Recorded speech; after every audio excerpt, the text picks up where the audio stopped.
The United Nations General Assembly declared the 3rd of March as National Wildlife Day back in 2013 to celebrate and raise awareness of wild animals and plants. Although the theme this year is Big Cats, Predators Under Threat, the Finlayson nature photography team have chosen the magic of birds as theirs. But we tried to bring something that's a little bit more Gibraltar orientated, and I think everyone realises Gibraltar is a big hotspot for migration and for birds, so we thought we'd start with something like that.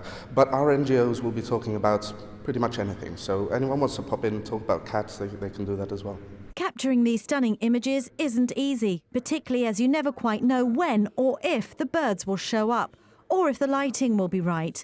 It requires extreme perseverance and planning with the right clothing and equipment to brave the long hours and low temperatures. It depends on the species, but some of these have hours and even years worth of work. I mean, it's all well and good to go to a local garden or whatever and take a photo, but some of these are really rare species. Some of these species are on the brink of extinction, so they require a lot of planning. It could be planning how to get to a site, finding out where the site is, spending many hours there. Sometimes it means spending many of those hours in conditions that are really extreme, such as -30 below freezing. We have learned so much about behavior, and it's that we think helps us to get these photographs, because we try and get into the mind, if you like, we try and understand how the bird is behaving, and then we use that to find the right photograph.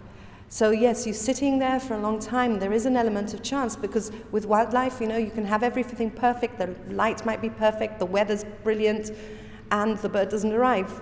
Or the opposite happens, which is usually the case. They're there showing off, but the light is terrible, and then you take the photographs because they're there, but the photographs can't be used. And sometimes you're really lucky. For example, with these two, I had them individually, separately, and they were showing off and all that, and then suddenly the light was just right, and the male and the female got together, and we haven't shown it here, but they actually mated, and we were able to take those photographs. So it's a question of just, understanding what they're doing and when the moment is right. What appeals to me most, because the thing that defines birds is flight, is they're very difficult. You see a lot of photographers tend to go more for the static shots. I love the challenge of trying to get birds in flight.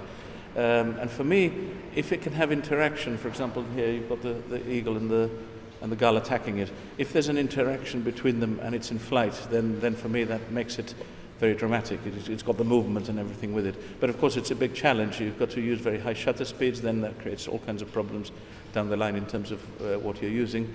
But that defines birds.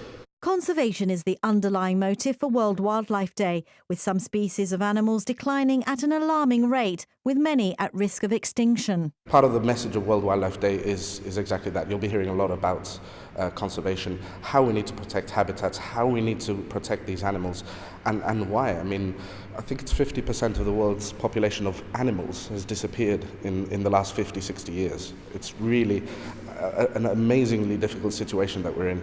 And I have children now. I want them to be able to experience these things in the future. So it's taking a little bit of that home and seeing how we can allow these animals to live alongside us.